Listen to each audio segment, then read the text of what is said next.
Assalamualaikum warahmatullahi wabarakatuh. Pemirsa, dalam acara Potensi Benua, TVRI akan menampilkan berbagai potensi yang tentunya menginspirasi bersama saya, Sistia Resanti. Salah satu potensi yang ada di Kabupaten Tanah Laut adalah kemiri atau dalam bahasa Banjarnya yaitu keminting. Sekarang kemiri menjadi sangat besar potensinya untuk dikembangkan seperti yang dilakukan oleh kelompok tani hutan Batu Kura di Kabupaten Tanah Laut. Dan ternyata pemirsa ada cerita unik loh di balik berkembangnya kemiri hingga seperti sekarang. Nah, bagaimana ceritanya? Ikuti terus perjalanan saya di Potensi Benua TVRI.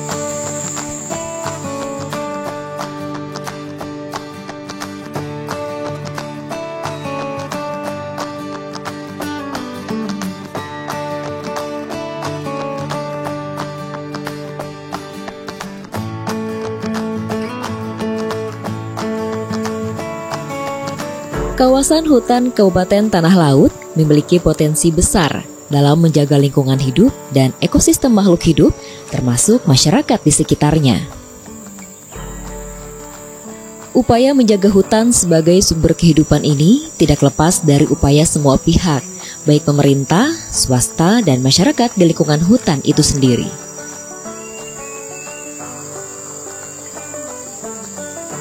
Masyarakat di Desa Galam yang tergabung dalam kelompok tani hutan Batu Kura Tanah Laut dalam beberapa tahun terakhir telah membuktikan keberadaan hutan kemiri di kawasan perbukitan di desa mereka menjadi sumber pendapatan dan meningkatkan taraf hidup ekonomi warganya dengan menanam pohon kemiri. Kebiasaan warga yang dulu menebang pohon kemiri untuk dijual kayunya demi memenuhi kebutuhan ekonomi warga, kini telah berubah drastis dengan menanam pohon kemiri sebanyak-banyaknya.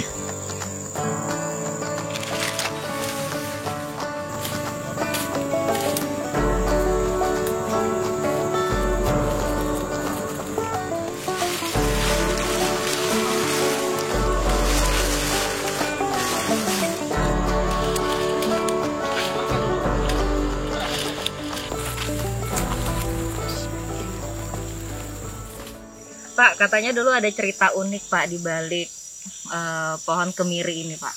Ya, ceritanya dulu kan masyarakat di sini ya termasuk kita sendiri, pohon-pohon kemiri itu seolah-olah tidak bermanfaat, jadi ditebang, kemudian ditebang itu dijual. Dijual tuh harganya tidak membedai, tapi kami melihat artinya kemiri ini tidak bisa dihasilkan, akan diganti dengan tanaman lain. Oh, jadi dulu tuh belum tahu manfaat kemiri itu. Ya tahu manfaat kemiri itu cuma dijual. Kayaknya murah gitu dijual ya. yang bulatnya itu dijual. Jadi kita nggak tahu lagi apa yang pengepulnya itu kemana menjualnya. Juga jual bulat juga. Belum diolah. Nah, setelah itu kan dari ini ada yang manual dari masyarakat. Yang itu tadi kan buah kemiri ini direbus dulu kan, coba itu ada bisa menghasilkan banyak dari masyarakat tuh, dihasil sampai ratusan kilo ada.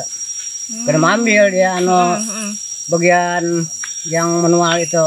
Nah, kita kan ada kemarin dari kehutanan menyuruh membentuk kelompok tani hutan yang setelah keluar izin dari Kementerian Kehutanan yang dinamakan HKM itu. Nah, lalu kan kami melihat kok kemiri di sini banyak sekali. Nah, kita coba artinya usulkan pabrik pemecah kemiri. Ya, setelah itu kan disetujui oleh dari pemerintah dari sini pemerintah ya. Sini. Akhirnya dicobalah. Walaupun waktu itu kan kami masih bingung karena dari ada pendamping-pendamping itulah kami mendapatkan ilmu. Ketersediaan bibit tanaman kemiri menjadi daya dukung penting yang kini dirasakan masyarakat kelompok tani hutan yang mengembangkan hutan kemiri sebagai sumber pendapatan baru bagi warganya. Bibit yang disediakan secara gratis dari pemerintah menjadi pendorong bagi masyarakat di Desa Galam, Kabupaten Tanah Laut untuk terus menanam kemiri di daerah aliran sungai di sekitar Desa Galam ini.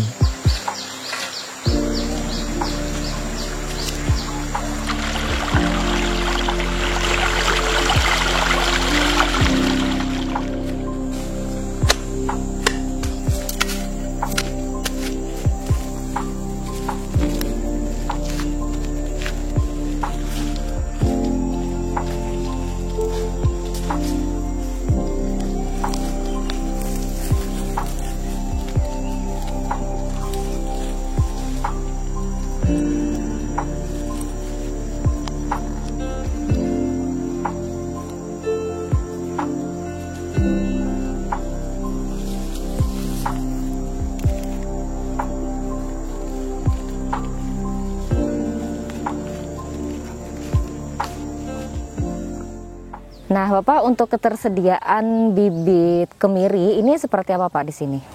Kami menyediakan bibit kemiri di pembibitan kami itu sangat mudah ya, untuk masyarakat mudah juga. Untuk kalau yang mau nanam silahkan aja langsung datang ke pembibitan kami.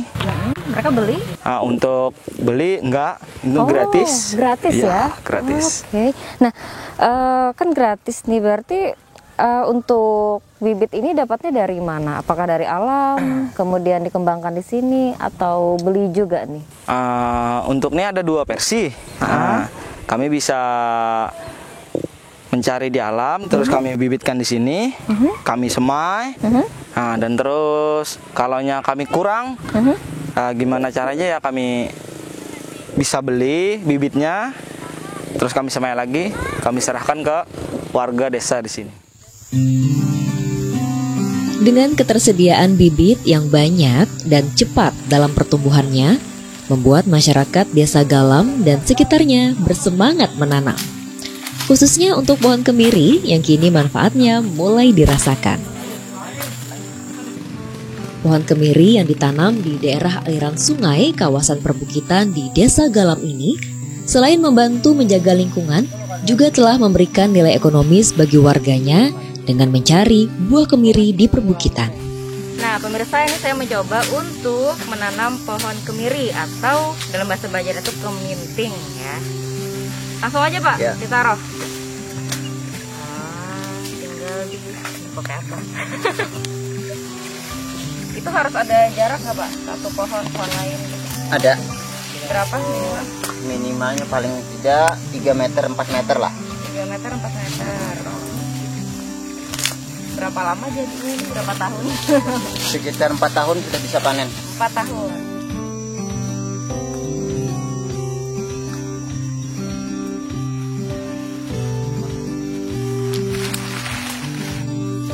Buah kemiri yang dikumpulkan warga dan kelompok tani hutan yang tergabung dalam kelompok tani hutan Batu Kura di kawasan Desa Galam kini semakin tekun mencari buah kemiri, terlebih saat musim penghujan tiba.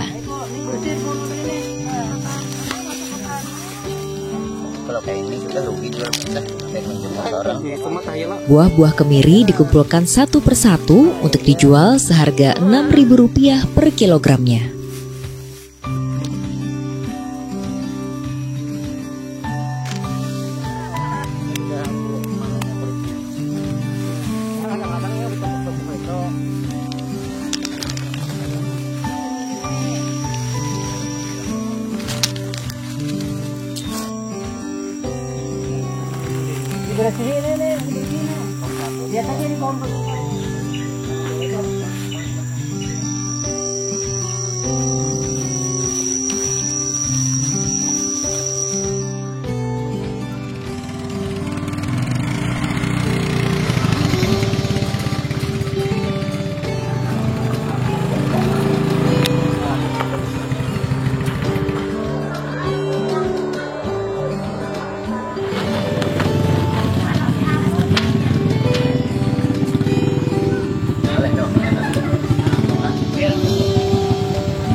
Kemiri yang telah dibeli kelompok tani hutan Batu Kura dijemur terlebih dahulu memanfaatkan panasnya sinar matahari, rata-rata selama 2 hari. Penjemuran ini sekaligus dijadikan untuk menyeleksi buah kemiri yang kosong dan yang berisi.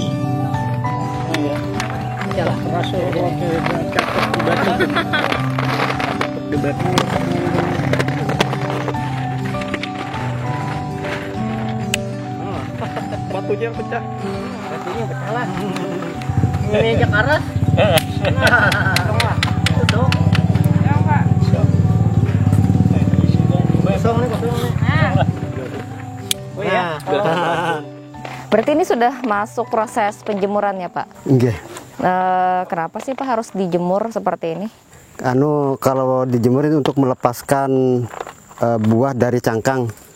Jadi harus sebelum kami proses, ini kemiri menandakan kemiri kering itu berbunyi nanti, dan kemiri ini keluar ini cangkang kura-kura itu tandanya bisa diproses.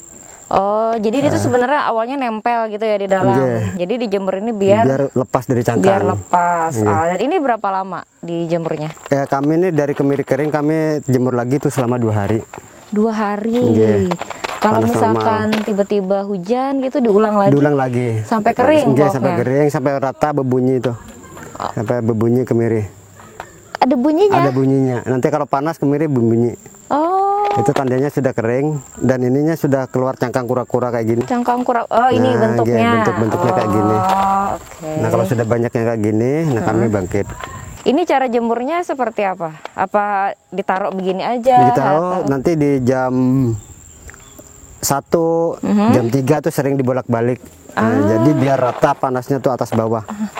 Ini juga dilihat kayaknya apa? Jangan sampai ada ketumpuk gitu ya, sepertinya. Ketumpuk. Oke, terus manfaatnya apa lagi Pak selain itu dijemur ini? Supaya apa? Memang supaya untuk melepaskan cangkang karena kami kan produksinya pakai freezer. Nah, dengan teknologi. Terus ini sambil disortir juga? Enggak, sambil disortir karena nanti kemiri itu ada yang pecah kalau kena panas benar tuh pecah. Kalau yang pecah itu yang pecah nggak bisa dipakai. Nggak bisa kami sortir. Setelah dijemur selama 2 hari dengan memanfaatkan panas terik matahari, buah kemiri kemudian dimasukkan ke dalam lemari pendingin. Manfaat dari dimasukkannya ke lemari pendingin ini agar buah dalam kemiri menggumpal dan menyatu, sehingga buah di dalamnya tidak mudah pecah ketika dimasukkan ke dalam mesin pemecah kemiri. Setelah mengalami pendinginan selama kurang lebih 24 jam, buah kemiri sudah siap untuk dipecah menggunakan mesin pemecah kemiri. Kelompok tani hutan Batu Kura memiliki mesin pemecah kemiri dengan kapasitas cukup besar.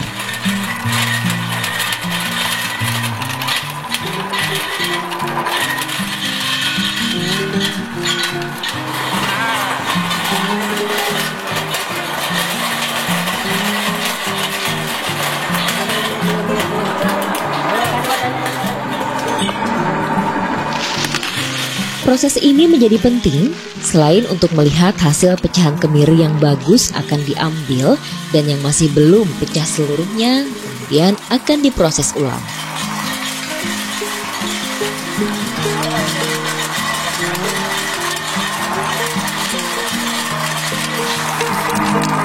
Setelah dilakukan pemecahan kemiri secara terus-menerus, hasil pecahan kemudian dimasukkan ke dalam mesin penyaring.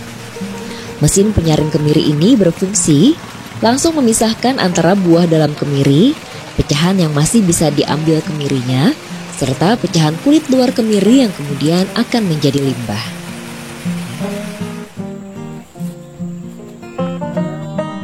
Untuk buah dalam kemiri yang utuh berupa biji kemiri, kemudian dikumpulkan dalam keranjang yang telah disiapkan. Untuk buah kemiri yang masih utuh, biasanya memiliki harga yang tinggi. Sedangkan untuk buah dalam kemiri yang sudah terbagi 2 keping, harganya lebih rendah. Sementara untuk buah dalam kemiri yang pecah kecil-kecil atau disebut menir, harganya lebih rendah lagi. Ibu, ini kan tadi sudah ada proses sampai seperti ini, ya kan? Nah, kemudian katanya diproses lagi nih sama ibu di sini. Nah, ini prosesnya ngapain aja sih, Bu? Misahkan kulitnya dari cangkangnya dari isinya. Terus itu dibagi jadi 3. Ada yang bulat, ada yang pecah 2. Oh, yang kayak tadi ya, ada yang keping, kemudian ada yang bulat, ada yang seperti ini, gitu ya. Menirnya. Habis itu, dan itu dari pagi Ibu di sini? Iya, dari pagi. Dari pagi di sini, terus sampai sore. Sampai sore. Terus sampai selesai. Iya. Biasanya sehari dapat istirahat bisa pulang. Sehari dapat berapa kilo biasanya, Bu? Kira-kira 15 sampai 20 kilo lah per orangnya. Per orang? Nah, biasanya berapa orang tuh? Itu berlima. Sehari Iya. berlima. Kalau total ada berapa ibu-ibu yang di sini? Minimal 5 lah. Tapi banyak sebenarnya. Sebenarnya banyak, cuma kan pas ada pekerjaan yang lain, mungkin cari yang lain. Tiap hari berarti ada aja orang yang ngambil ke sini? Ada. Kan kami online. Online juga? Oke. Dan tinggal ngantar aja lagi. Siapa aja biasanya Bu yang beli kemiri itu di sini? Rata-rata dari pasar lah, untuk penjualan sembako. Itu yang ambil. Terus ini yang udah siap dijual seperti ini? Siap diantar. Pembudidayaan tanaman kemiri juga membuka lapangan kerja baru. Kini para ibu di Desa Galam, baik yang tergabung dalam kelompok tani hutan batu kura maupun yang tidak tergabung, memiliki pekerjaan setiap hari dengan menjadi pemilah biji kemiri. Saat ini, kelompok tani hutan batu kura Desa Galam telah diminta untuk memasok penjualan kemiri di Kabupaten Tanah Laut mencapai 150 kg per minggu. Dengan harga penjualan rata-rata untuk kualitas buah kemiri yang kualitas baik mencapai Rp30.000 per kilogram. Yang berarti kelompok tani hutan batu kura mampu menambah pendapatan dengan memanfaatkan buah tanaman kemiri di kawasan Desa Galam menjadi sumber tambahan pendapatan.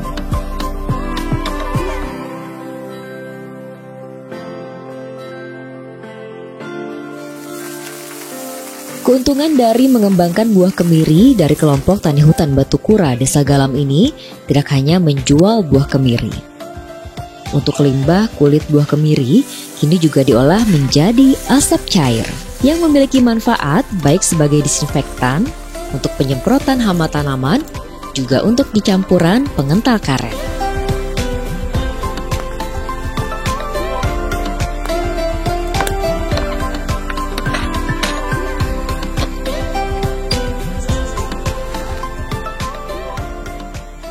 Nah, Pak, ini kan cangkang-cangkangnya nih udah dipilahin juga. Terus ini dimanfaatkan jadi apa lagi, Pak? Nah, kami produksi juga jadi asap cair, Bu. Asap cair. Asap cair. Oke. Proses sendiri juga. Iya, proses sendiri. Kemudian asap cair itu dimanfaatkan buat apa biasanya di sini? Dijual tentunya. Iya, buat desinfektan bisa, fungisida, untuk insek bisa. Nah, ini sekarang kami kirim ini untuk pengental karet. Pengental karet. Ya, pengental karet. Untuk menghilangkan bau kandang juga bisa. Tapi apakah setelah diproses cuman dijual aja atau Bapak di sini pun juga dimanfaatkan juga asap cairnya? Oke, kalau kami ke warga anggota itu untuk olah lahan, untuk insek, untuk fungisidanya masuk di situ. Lebih banyak dijual atau dipakai sendiri? Nah, kalau warga di sini kami ngambil sini itu gratis. Ya, jadi untuk promosi dulu, untuk mengental getah, memperkenalkan dulu. Nah, itu dicampur asam semut. Asam semut. Asam semut.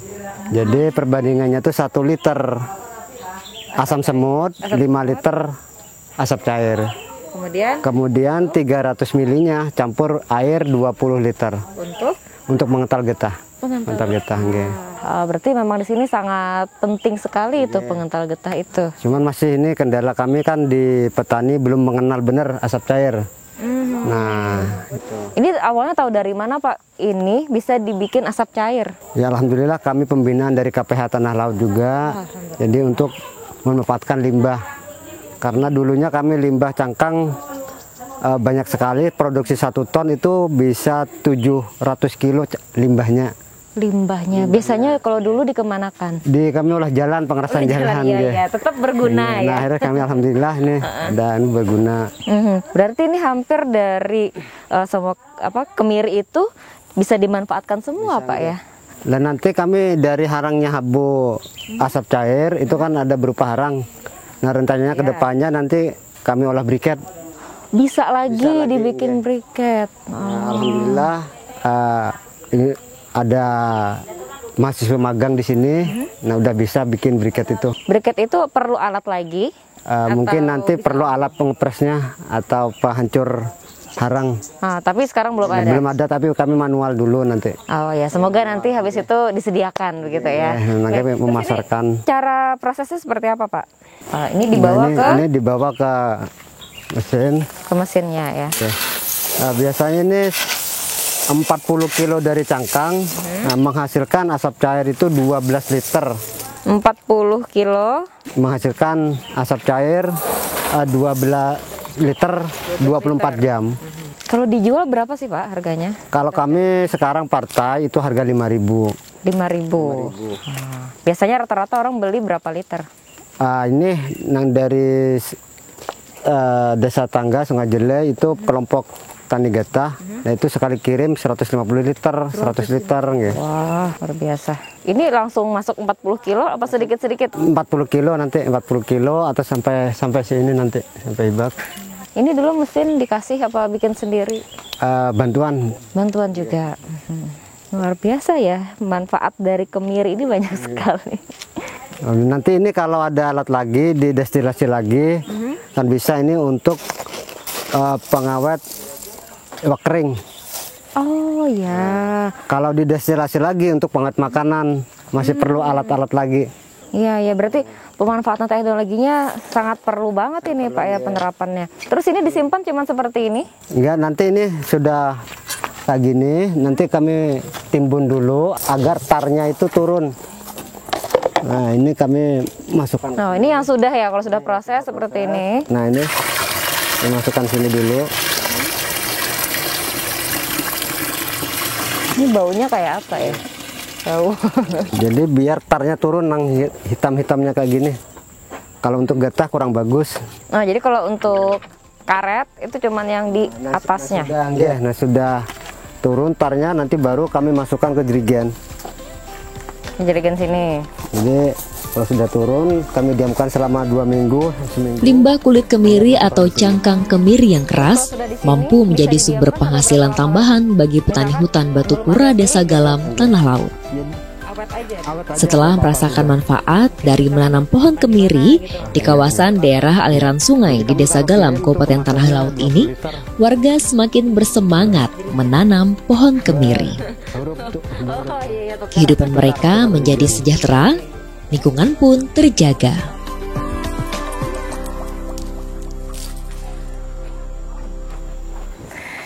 Dulu warga desa hanya menjual batang pohon kemiri. Namun sekarang mereka sudah paham akan potensinya sehingga hampir semua bagian dari kemiri dapat dimanfaatkan. Tidak heran kemiri menjadi potensi yang sangat besar untuk mensejahterakan warga desa sekaligus turut menjaga lingkungan dengan banyaknya pohon yang ditanam. Baik saudara, saya Sistia mohon undur diri. Sampai jumpa di acara Potensi Banua berikutnya ya. Wassalamualaikum warahmatullahi wabarakatuh.